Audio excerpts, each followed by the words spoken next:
ভূমিকম্পে মুমিনের করণীয় কি সেগুলো নিয়ে আজকে আমরা কথা বলবো ইনশাআল্লাহ।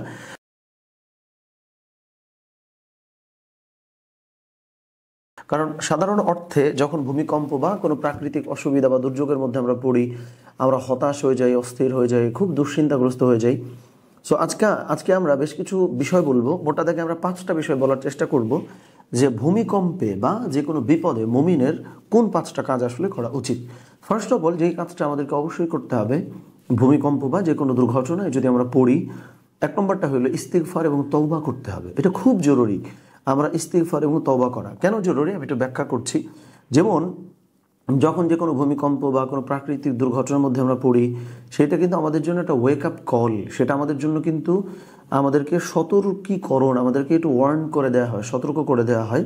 তার মানে যেহেতু আল্লাহ সুবহানাহু ওয়া তাআলা আমাকে সতর্ক করলেন, ফলে আমার রেসপন্সিবিলিটি হইল সতর্ক হয়ে ক্ষমা চেয়ে আমার লাইফটাকে লিড করা। তাহলে 1 নম্বর তওবা ইস্তিগফার। 2 নম্বরটা হচ্ছে আমরা বিপদে বা সংকটে আমরা দোয়া ইউনুস পড়তে পারি। দোয়া ইউনুসটা ইউনুস আলাইহিস সালাম যখন তাকে সমুদ্রে তিনি পতিত হয়েছিলেন, তখন কিন্তু এই ইয়াটা পড়েছিলেন, এই দোয়াটি তিনি পড়েছিলেন, মানে দোয়া ইউনুস, সহজ করে বোঝানোর জন্য বললাম। তো 2 নম্বরে আমরা বিপদে পড়লে আমরা দোয়া ইউনুস পড়বো ইনশাআল্লাহ। 3 নম্বরটা হইল, যেটা 2 নম্বরটার সাথে কিছুটা মেলে, দোয়া ইউনুস, বা 3 নম্বরটা হইল বিভিন্ন জিকির করা। আমরা এটা আর্টিকেলের আলোকে বলছি।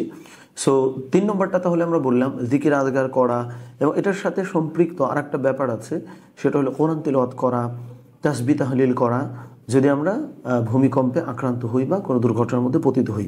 4 নম্বরটা হইল দান সদাকা করা। যেমন দেখেন, এটা বোধহয় আমরা অনেকে জানি যে দান করা, সদাকা করা, সেটা আমাদেরকে নানাবিধ দুর্ঘটনা থেকে হেফাজত করতে পারে। মানে দুর্ঘটনা থেকে হেফাজত করা বলতে আমাদের বিপদ আপদ বালা মুসিবত অনেক কিছু কেটে যায় যখন যে আমরা দান করি বা যে আল্লাহর রাস্তায় কিছু দেওয়ার চেষ্টা করি, যেটাকে দান সদকা আমরা বললাম। সর্বশেষ হলো অ্যাজ আ মুমিন বা অ্যাজ আ মুসলিম, এটাও আমার কর্তব্য যে আমি যেন সামাজিক সচেতনতা আমার মধ্যে রাখি বা সামাজিকভাবে আমি যেন সচেতন হই। সো এই চেষ্টাটা আমরা করবো ইনশাআল্লাহ। আল্লাহ সুবহানাহু ওয়া তাআলা আমাদের সকলকে বিপদে আপদে বা ভূমিকম্পে যাতে আমরা পড়ি না কেন, এই গুরুত্বপূর্ণ কাজগুলো করার তৌফিক দান করেন। আমিন। আসসালামু আলাইকুম ওয়া রাহমাতুল্লাহ।